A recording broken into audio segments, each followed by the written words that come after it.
Alo, hi, xin chào mọi người đến với lớp học Facebook Ads cơ bản ha, mình là Thắng. Thì trong cái bài học tiếp theo này á, thì Thắng sẽ hướng dẫn cho mọi người cách để mà mình xem cái hiệu quả của chiến lược quảng cáo của mình như thế nào ha, cũng như là cách để mà mình xem rồi mình gọi là mình xem xong rồi mình tối ưu á, nếu mà quảng cáo mình không có hiệu quả thì mình sẽ tối ưu của quảng cáo của mình như thế nào.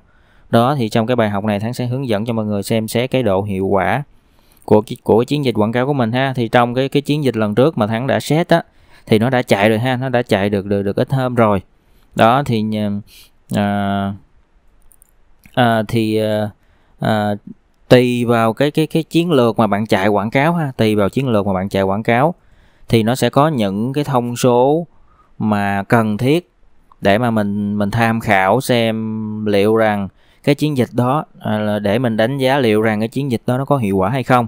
Đó, đối với những cái chiến lược chiến dịch như là chạy tương tác nè thì mình quan tâm đến cái việc là người ta tương tác like hay là người ta thả cảm xúc, người ta comment hay người ta xem ảnh đó, hay người ta nhấn vào link bài viết để xem thêm thông tin, hay là người ta inbox fanpage đó.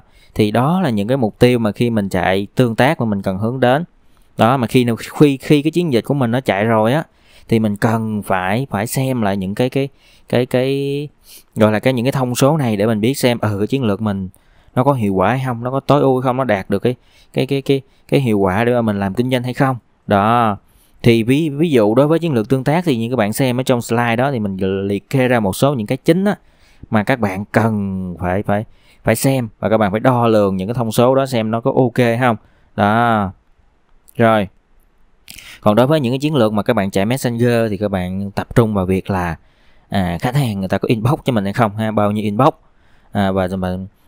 và giá trị giá chi phí trên mỗi inbox là bao nhiêu. Đó, đối với chiến lược các bạn chạy video thì các bạn xem thống kê là thời gian người ta xem 3 giây nè, thời gian người ta xem 10 giây nè, thời gian người ta xem video của bạn 15 giây nè, tức là true play đó, tức là thời gian người ta xem bạn 15 giây.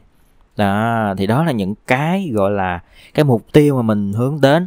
Đó thì sau khi các bạn chạy quảng cáo rồi, tùy vào cái chiến lược ha, tùy vào cái chiến dịch mà bạn chạy thì các bạn cần phải xem lại những cái thông số để đánh giá rằng liệu cái chiến dịch của mình nó có đạt cái hiệu quả hay không.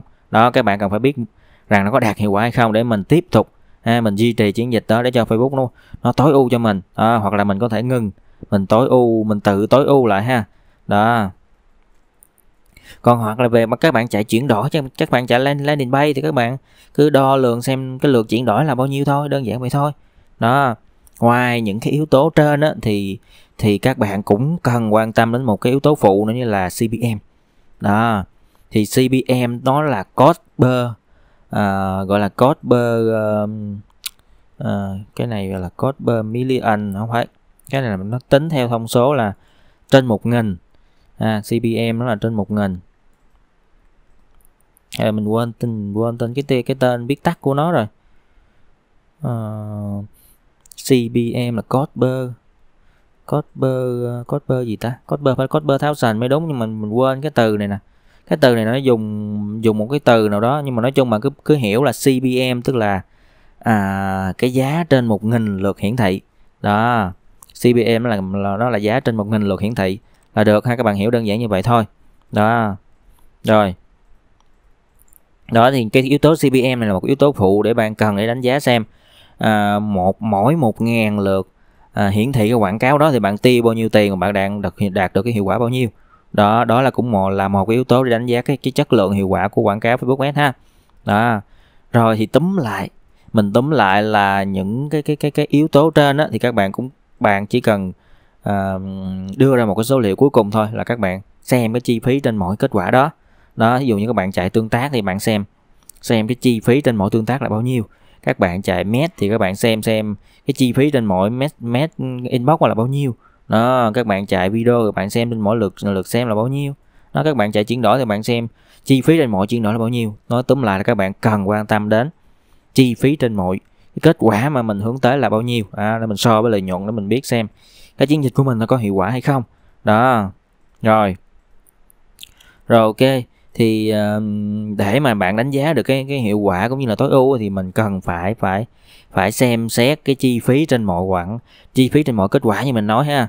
Đó, thì trường hợp á, mà nếu như quảng cáo của bạn đem lại đơn hàng nè, chi phí quảng cáo á, trên mỗi cái đơn hàng á, nó thực á, trên mỗi đơn hàng thực á, nó thấp hơn cái lợi nhuận sản phẩm đó, thì xem như chúng ta thành công. Đó, thì ta cứ tiếp tục triển khai cái quảng cáo đó, có tăng ngân sách lên, các bạn cứ duy trì quảng cáo đó, đem về đơn hàng, đem lại doanh thu, đem về lợi nhuận cho các bạn, thì các bạn cứ duy trì, các bạn chạy hoài rồi các bạn cứ tăng ngân sách lên cho nó đó. Và các bạn lưu ý nha, các bạn chỉ được tăng ngân sách mỗi lần trung bình khoảng 15% thôi nha, các bạn tránh đụng vào cái ngân sách đó. Các bạn đụng vào ngân sách thì quảng cáo Facebook nó tự động máy học, nó bắt đầu nó học lại, nó nhận thêm tín hiệu, bắt đầu nó học lại cái máy học, bắt đầu nó phân phối cho bạn theo một cái thuật toán mới. Đôi khi nó bị ảnh hưởng, ví dụ các bạn đang chạy quảng cáo hiệu quả ok mà các bạn tăng ngân sách lên đột ngột 50%, 100% đó, thì ngay lúc đó có thể quảng cáo của bạn bị ảnh hưởng nha. Các bạn có thể bị ảnh hưởng và có thể nó sẽ không còn hiệu quả được, đó là cái rủi ro. Cho nên mình khuyên các bạn nên tăng tối đa tầm khoảng 15% mỗi lần tăng là được ha, cách nhau khoảng 1 tuần đến 10 ngày, thậm chí là 2 tuần cho nó an toàn ha. Rồi đó, còn nếu mà ngược lại với cái trường hợp là nó hiệu quả thì có nghĩa là nó không hiệu quả đó, thì ta cần phải xem xét lại cái nội dung quảng cáo nè, ta xem xét cái hình ảnh quảng cáo, xem có bắt mắt chưa nó có chuyên nghiệp chưa nè đó, chính sách của bạn như thế nào đó, có chương trình khuyến mãi vân vân, chính sách quà tặng như thế nào, chi phí ship như thế nào đó vân vân. Các bạn xem lại cái content quảng cáo của bạn nó ok hay không đó. Rồi bắt đầu các bạn tham khảo thêm các đối thủ về trong cái ngành đó của bạn đó. Ví dụ như các bạn bán quần áo trẻ em thì các bạn search, các bạn tương tác, các bạn like những cái trang, các bạn tìm những cái từ khóa liên quan đến quần áo trẻ em, các bạn tham khảo vào những cái bay của họ cũng như là cái công cụ mà Thắng chia sẻ trong cái bài mà viết content á, những có công cụ search cái nội dung quảng cáo đối thủ, thì các bạn search ví dụ như đồ trẻ em đó, thì các bạn search nó sẽ show ra cho bạn danh sách một số cái bài viết quảng cáo của những cái đối thủ trong ngành của mình, thì các bạn xem rằng họ viết content như thế nào, họ viết họ thiết kế hình ảnh như thế nào đó, rồi số lượt like, số lượt comment đó nó bao nhiêu đó, thì các bạn tham khảo xem rồi cái giá bán của họ như thế nào nữa đó, rồi các bạn so sánh với cái chiến dịch quảng cáo của mình, cái chiến lược của quảng cáo của mình xem như thế nào mà tại sao nó không hiệu quả đó. Trường hợp ví dụ như nó không hiệu quả, bạn bán bạn chạy nó không chạy đó, bạn bán quảng cáo cứ đốt tiền, nó cứ tương tác với bạn nhưng mà đơn hàng lại không ra inbox, không ra comment đó, thì các bạn phải gọi là các bạn phải nghiên cứu lại thị trường đó, nghiên cứu lại thị trường của dòng sản phẩm đó. Ví dụ như các bạn bán dòng kem trắng da hoặc là bán kem trộn gì đó bán dòng kem trắng da, thì các bạn cần phải nghiên cứu và phân tích lại cái thị trường đó, là thời điểm hiện tại là thị trường có bao nhiêu bao nhiêu đối thủ cạnh tranh với bạn. Các dòng sản phẩm nó đa dạng, từ dòng cao cấp đến dòng trung cấp đến dòng bình dân, thì giá cả nó tầm bao nhiêu đó. Các bạn phải nghiên cứu xem liệu rằng thị trường bây giờ nó có cần cái dòng sản phẩm đó nữa không các bạn chen chân vào đó. Ví dụ như dòng sản phẩm mà đang chạy nó đại trào rồi, nhiều người bán nó rồi, người ta không cần chạy quảng cáo, người ta một số dòng sản phẩm nó có thương hiệu rồi, nó chiếm lĩnh thị trường rồi đó, thì cái việc mà các bạn join vào thị trường đó, các bạn chạy quảng cáo dòng sản phẩm đó thì nó rất là rủi ro, đương nhiên là nó không có hiệu quả là chuyện tất nhiên rồi đó. Rồi một phần nữa, nếu mà nó không hiệu quả thì các bạn xem lại cái tiệp target khách hàng của mình ha đó. Các bạn xem lại cái tiệp target khách hàng của mình, cho làm sao mà các bạn nghiên cứu thêm về những cái yếu tố như là giới tính nè, hay là độ tuổi nè, hay là vị trí nè, hay là nhà sở thích của nó đó, sở thích nhân khẩu học đó, hay là hành vi của khách hàng nè đó, thì các bạn cần phải nghiên cứu lại đó. Rồi ok, thì ở đây mình sẽ demo cho các bạn xem ha. Ở đây cái chiến dịch quảng cáo hôm bữa mình chạy nè đó, chứ mình bây giờ nó đã chạy được ít bữa, bắt đầu nó có số liệu nè, các bạn thấy quảng cáo phân phối đang hoạt động ha đó. Kết quả nó bao gồm tất cả, mình chạy tương tác nên sẽ bao gồm nhiều cái yếu tố như là like nè, cảm xúc về bài viết nè, rồi comment nè, rồi inbox nè, rồi lượt xem ảnh nè, lượt nhấp vào link nè đó, thì nó sẽ tổng hợp cái kết quả đó cho mình ở đây đó. Ví dụ ở đây mình tiếp cận được ở đây số người tiếp cận là 2.300 là 1.000 ha. Cái kết quả là đạt được là 822 kết quả ha. Đó, số lần hiển thị là 3.409 lần. Đó, chi phí trên mỗi cái lượt tương tác. Ở đây mình chạy tương tác nên chi phí trên mỗi kết quả, có nghĩa là chi phí trên mỗi cái lượt tương tác đó là 468 đồng. Đó. Rồi số tiền chi tiêu mình đã chạy là 385.000. Đó. Rồi ở đây nó thống kê được là số cái lượt bình luận mà viết là hai bình luận. Số lượt tương tác như hồi nãy cái số lượt tương tác đây kết quả. Số lượt tương tác với bài viết thì cũng tương đương với cái số lượt tương tác với bài viết ha. Cái kết quả ở đây là gọi là lượt tương tác với bài viết đó, tổng lượt tương tác với bài viết. Đó thì ở đây nó là 822. Đối với cái chiến lược mà mình chạy tương tác á thì cái kết quả nó bằng cái lượt tương tác bài viết. Đó, đây là 822. Đó, cảm xúc bài viết là 811. Đó là những người like, comment. Đó là những người thả cảm xúc. Cảm xúc là những người like, những người thả tim, những người thả icon cảm xúc ha, là 811. Đó, số người xem ảnh là 6 người, tức là có 6 người bấm vào xem cái hình ảnh quảng cáo của mình. Đó. Rồi quan hệ kết nối qua tin nhắn thì chưa có nè. Đó. Tuy nhiên thì nó cũng có đến, nó sẽ đến nhiều cái phương pháp khác á, nó không nhất thiết là nó đến inbox từ cái quảng cáo đó. Đó, bạn hiểu không? Tức là khi nào mà người ta xem cái quảng cáo của bạn, người ta bấm vào gửi tin nhắn thì nó mới thống kê cho bạn ở đây là một lượt kết nối qua tin nhắn. Đó, nhưng mà người ta có thể xem, người ta có thể like, người ta có thể comment, rồi sau đó người ta quay lại, người ta xem mà người ta vào cái bài của mình, người ta chủ động người ta inbox cho mình. Đó thì tùy vào cái thời gian mà Facebook nó thống kê thì có thể lúc đó Facebook nó sẽ không tính cho mình đó là một lượt tương tác ha. Đó, mình ví dụ như vậy. Đó. Rồi thì ở đây là cái CPM nè. Đó thì cái CPM tức là mình như nãy mình nói là chi phí trên mỗi 1.000 lượt hiển thị á, thì ở đây chi phí đó là 112.000. Tức là quảng cáo của mình được hiển thị 1.000 lần, mình phải mất 112.820 đồng. Đó.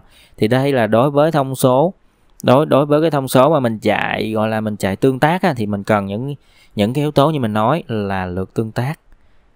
Tổng lượt tương tác bài viết thì nó bao gồm những cái thông số như là like, comment, like, rồi thả cảm xúc ha, rồi bình luận bài viết nè, rồi cảm xúc bài viết nè, rồi lượt xem ảnh nè, đó, hoặc là lượt click vào liên kết chẳng hạn, ví dụ vậy.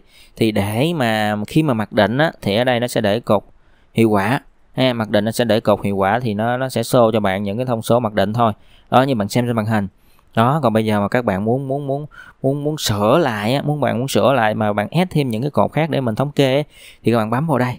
Đó, bấm vào đây các bạn bấm tùy chỉnh cột. Đó, thì ở tùy chỉnh cột này nè, nó bắt đầu nó sẽ có cho bạn những cái thông số khác để mình xem, ví dụ bài viết trên trang. Đó, thì ở đây nó có nhiều cái thông số. Lượt tương tác. Đó, thì từ cái lượt tương tác kéo xuống nó bao gồm là tương tác với trang, lượt thích trang nè, bình luận hay lượt tương tác với bài viết, cảm xúc bài viết, lượt lưu bài viết, tất cả nhiều cái thông số. Thì ở đây như mình nói thì một số cái mà các bạn cần phải quan tâm là gì? Đó, thì các bạn cần phải quan tâm là lượt tương tác với trang của mình này ha, rồi bình luận về bài viết nè ha. Đó, rồi cảm xúc về bài viết nè. Đó, lượt tương tác bài viết thôi, không cần tương tác với trang cũng được. Đó, rồi có thể bạn xem thêm lượt chia sẻ bài viết cũng được. Đó, lượt xem ảnh đó, để xem người ta có xem ảnh mình hay không. Đó, rồi quan hệ kết nối với tin nhắn. Đó là những người xem quảng cáo của mình mà nhắn tin cho mình nè. Đó,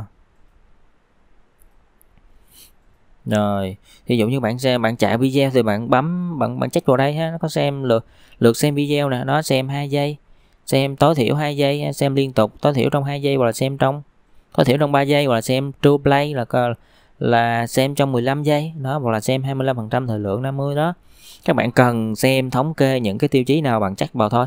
Đó, lượt click vào liên kết nè, ví dụ vậy. Đó, rồi các bạn bấm áp dụng thôi, hoặc là các bạn bấm lưu lại làm giá trị. Thì các bạn nhập cái tên trường. Đó, dụ mình để là test ha, các bạn lưu lại cái bảng report hoặc các bạn xem ha, những cái trường bao gồm những cái trường mà bạn đã check này thì bạn lưu lại thành cái filter ha, bạn bấm áp dụng. Đó thì ở đây nó sẽ nó lưu thêm một cái cột test mặc định nó là hiệu quả. Đó, khi mà bạn chọn, bạn check, bạn lưu lại, bạn đặt tên cho nó thì ở đây nó sẽ có một rồi cái filter gọi là test, bạn bấm vào bằng một test. Đó thì ở đây mình bao gồm những cái tiêu chí mà đã check hồi nãy nè. Đó, là lượt tương tác với bài viết nè, số lượt chia sẻ bài viết nè, số lượt xem ảnh nè, mối quan hệ và tin nhắn nè, số lượt click và liên kết nè. Đó, các bạn thấy nó sẽ show ra cho bạn xem cái chiến dịch của mình. Đó, thì tùy vào cái tình hình kinh doanh của bạn ha, nó sẽ ra được bao nhiêu đơn hàng. Đó thì ở đây chỉ là những cái thông số để đánh giá một phần nào đó cái hiệu quả quảng cáo của bạn thôi. Đó, tại vì á, mình nói ở đây tại vì tất cả những cái đơn hàng á, nó chuyển đổi thành công á, nó không nhất thiết phải qua trực tiếp cái mẫu quảng cáo này, mà nó có thể qua những cái yếu tố khác, như ví dụ như khách hàng người ta lấy số điện thoại, người ta call trực tiếp cho bạn, người ta lấy số điện thoại ở trên Facebook, người ta add Zalo, người ta tư vấn. Đó, ví dụ như vậy thì nó sẽ không thể nào ở trong Facebook nó thống kê được hết. Đó, cho nên bạn phải xem một tình hình kinh doanh thực tế của bạn nữa. Đó, và dựa vào những cái thông số này, đó, với tùy cái chiến lược cụ thể ha, như mình nói ban đầu, tùy vào cái chiến lược cụ thể nó có những cái thông số mà mình cần phải quan tâm. Đó, cũng như là CPM là một cái thông số phụ mình cần quan tâm nè. Đó, rồi thì dựa vào những cái thông số cơ bản của chiến lược quảng cáo, cũng như là số lượng đơn hàng thực tế, về doanh số cũng như là lợi nhuận mà các bạn đạt được á, thì các bạn bắt đầu mới đánh giá tổng quan về cái chiến lược quảng cáo của bạn, rằng nó có hiệu quả hay không, nó có đem lợi nhuận cho bạn hay không. Đó, trường hợp mà nó đem lại lợi nhuận thì như thế nào, thì mình cứ tiếp tục mình duy trì, mình cứ tăng ngân sách. Như mình nói, mình sẽ tăng ngân sách cho nó. Đó, mình tăng ngân sách, bạn muốn tăng bao nhiêu?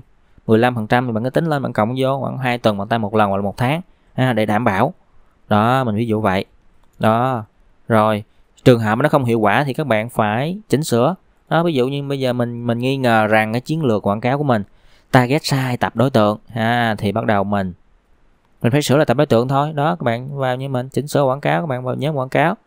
Đó, các bạn chỉnh sửa lại quảng cáo. Ví dụ như bạn thấy cái tuổi 18 đến 25 này không hợp lý, các bạn nên nghĩ chạy phải từ 22 đó tới 25 tuổi, ví dụ vậy. Các bạn chạy, bạn nghĩ ở chạy toàn quốc không hiệu quả, bây giờ các bạn chạy ở thành phố Hồ Chí Minh thôi. Đó, mình ví dụ vậy. Đó, thì đó, bạn chỉnh sửa là bạn thấy rằng cái chiến lược quảng cáo của mình không có hiệu quả. Đó, mà các bạn thấy content nó ok, thì bắt đầu các bạn chat lại cái target của mình về khu vực, về độ tuổi về sở thích đó. Ví dụ như các bạn thấy những cái thông số tiêu chí này chưa đủ, các bạn cần target sâu hơn. Đó, ví dụ như các bạn cần target hơn thêm spa. Đó, ví dụ vậy. Bạn bấm gợi ý nó sẽ xem mình thẩm mỹ viện đó, hay là skin care, hay là mỹ phẩm, hay là son môi đó, vân vân.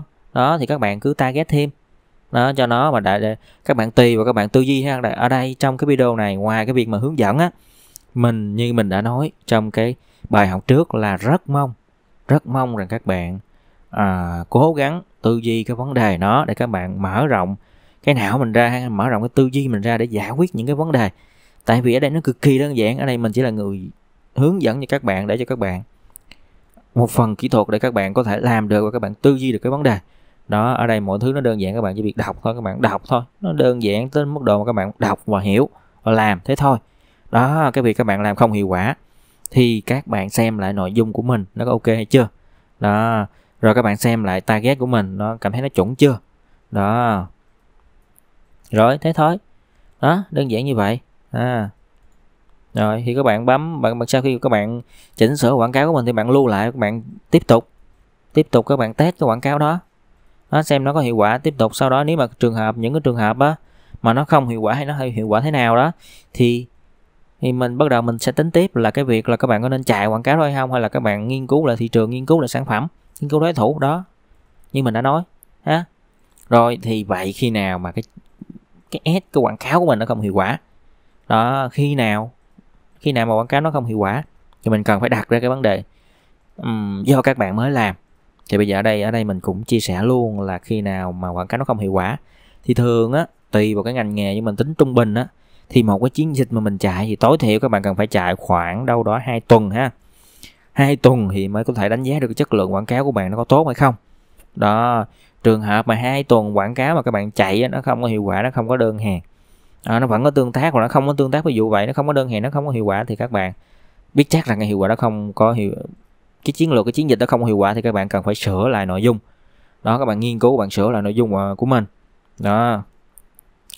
Còn cái việc mà sửa nội dung á thì các bạn cứ chỉnh sửa quảng cáo thôi ha. Các bạn cứ vào trong cái mẫu quảng cáo này nè đó, các bạn cái nhóm quảng cáo ha, chiến dịch quảng cáo, nhóm quảng cáo và quảng cáo, thì trong quảng cáo này nó sẽ có cái bài viết quảng cáo đó. Các bạn có thể viết một bài viết mới, đơn giản vậy thôi đó các bạn, hoặc là các bạn tạo bài viết đó, các bạn tự tạo một bài viết ở trong đây đó.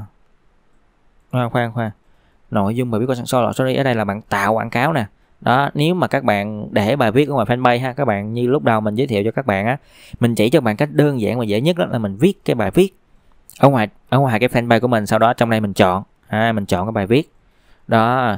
Thì bạn muốn thay đổi nội dung cho bài viết á, thì hiện tại á các bạn nên á, mình khuyên là các bạn nên tạo một bài viết mới đi ha. Tạo một bài viết mới, các bạn soạn lại nội dung, các bạn soạn lại hình ảnh, sau đó bạn thay bài viết thôi đó. Các bạn thay bài viết mới đó, đơn giản như vậy thôi, để cho Facebook nó học lại từ đầu đó. Hoặc là các bạn tạo quảng cáo, ở đây nó có mẫu tạo quảng cáo này, thì trong đây tạo quảng cáo các bạn cứ soạn nội dung thôi nha. Các bạn thêm hình ảnh đó, các bạn bấm vào thêm hình ảnh đó, mọi thứ nó đơn giản. Ở đây bạn tự tạo nội dung ở trong cái mẫu quảng cáo của mình đó, là mình ví dụ đó, tạo quảng cáo nè đó, nội dung văn bản ABCD đó, mình viết y chang ngoài cũng được luôn, như cái mẫu mình tạo ngoài, mình copy cái mẫu đó vào trong đây đó, mình soạn ở trong đây đó, mình soạn gì trong đây đó đó. Rồi bạn gắn thêm cái nút Messenger là nhận báo giá hay là mua ngay gì đó đó, thì các bạn gắn vào đây trong đây đó. Thì các bạn chỉnh sửa, bạn soạn nội dung ở trong đây á.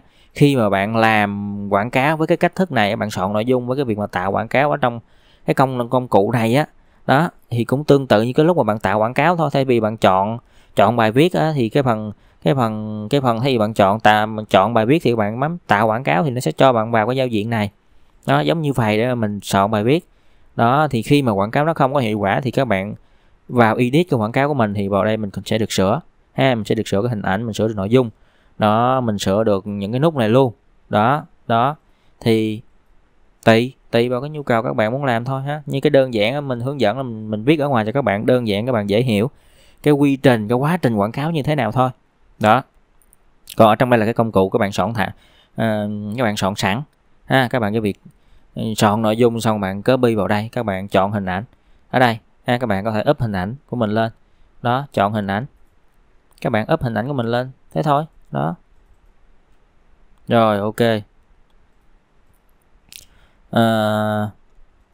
Rồi thì đơn giản như vậy, thì chỉ cần như vậy thôi là các bạn có thể sửa được cái nội dung quảng cáo của mình. Các bạn có thể tạo bài viết mới bằng cách là các bạn có thể tạo bài viết mới ha. Các bạn có thể tạo bài viết mới đó, hoặc là các bạn có thể làm cái quảng cáo bằng cách tạo nội dung ha, ở bên trong ha. Bên trong công cụ quảng cáo nó sẽ cho mình tạo đó. Thì cái bài viết này nó sẽ không hiển thị ngoài trang đó, đơn giản vậy thôi. Cái bài viết này xong sẽ không hiển thị ngoài trang, mà nó sẽ lưu vào trong dữ liệu trong phần quảng cáo của mình, và nó phân phát cái quảng cáo này ở trên Facebook thế thôi đó. Thì ở đây cũng là một cái cách để mà mình giấu đối thủ của mình về cái bài quảng cáo đó. Rồi ok.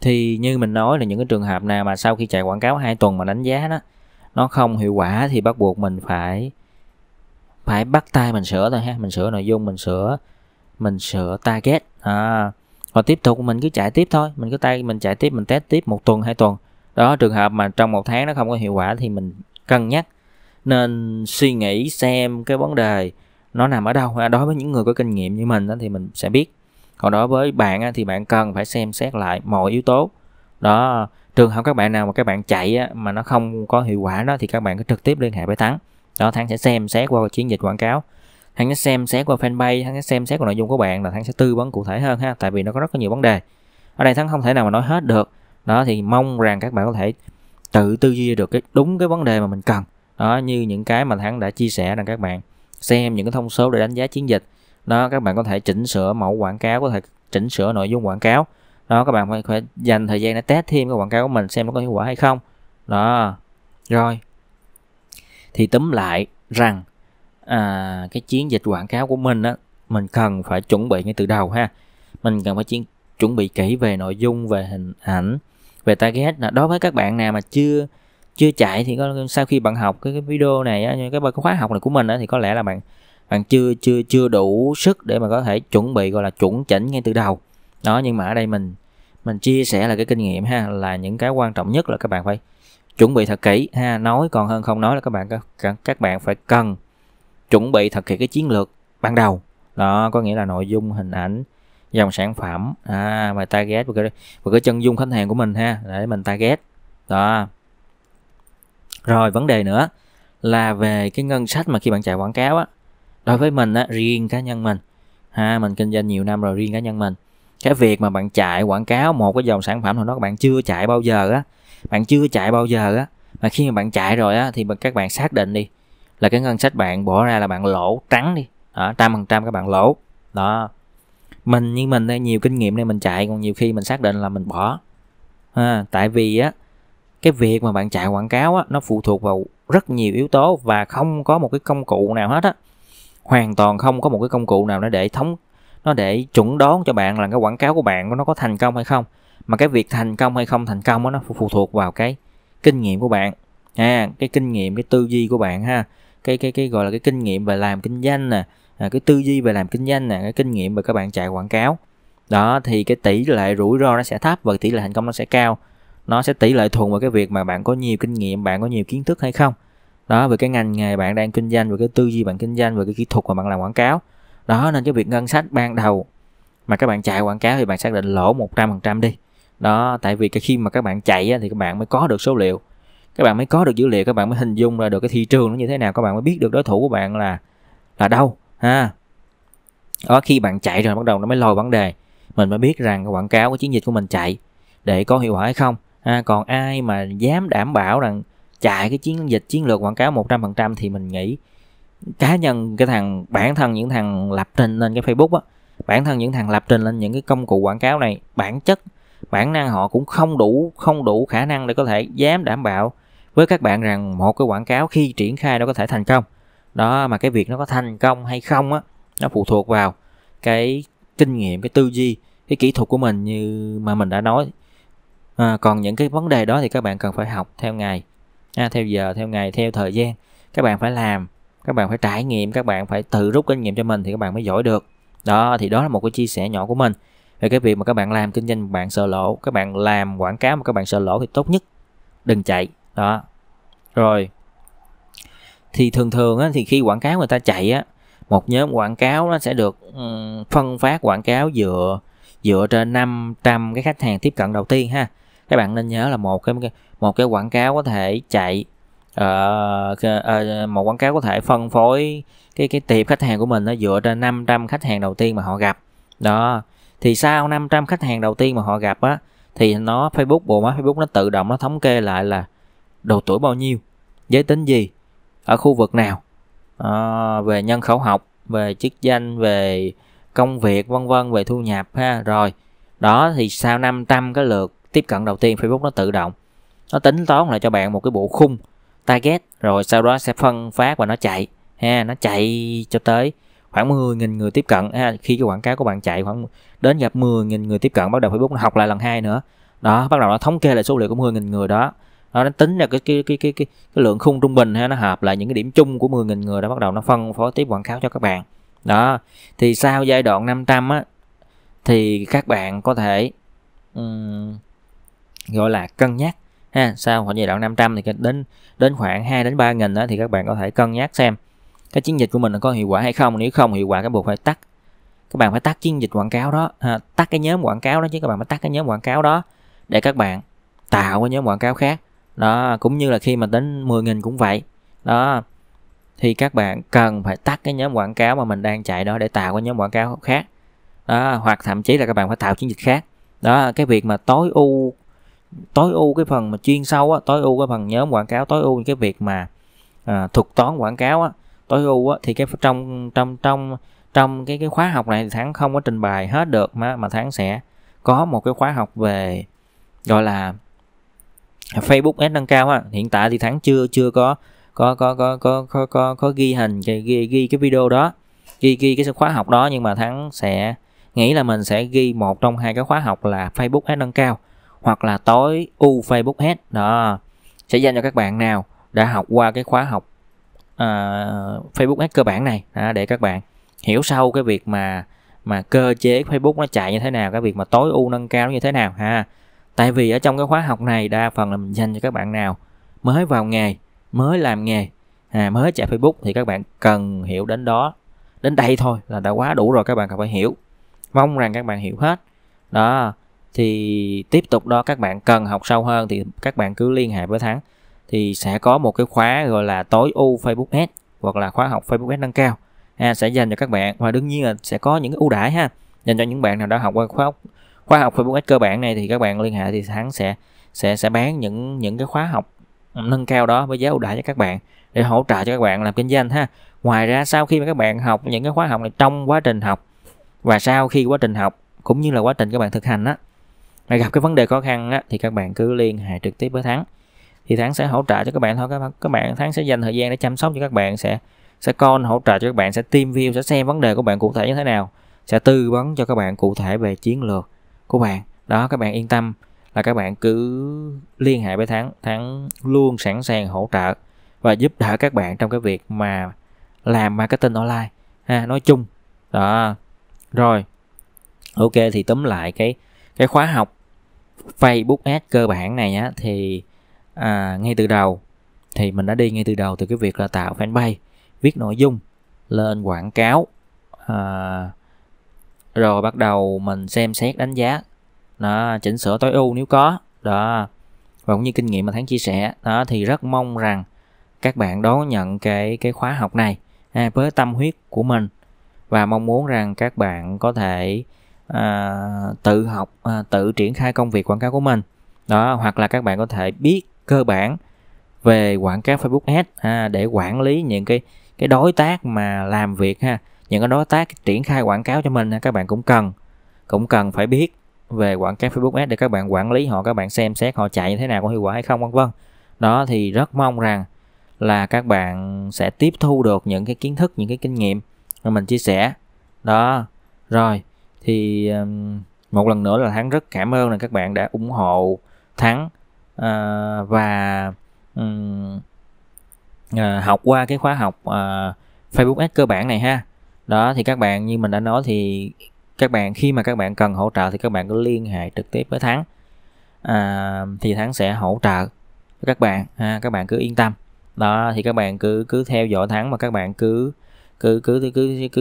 tham khảo những cái khóa học mà Thắng public sau này nữa ha. Đương nhiên là những học viên cũ của Thắng thì Thắng sẽ ưu tiên hỗ trợ một phần chi phí để các bạn có thể học thêm những cái khóa học khác nữa về kinh doanh online, về marketing online đó. Rồi ok, thì cái khóa học này thì Thắng xin dừng lại và kết thúc ở đây ha. Rồi xin chào và hẹn gặp lại các bạn.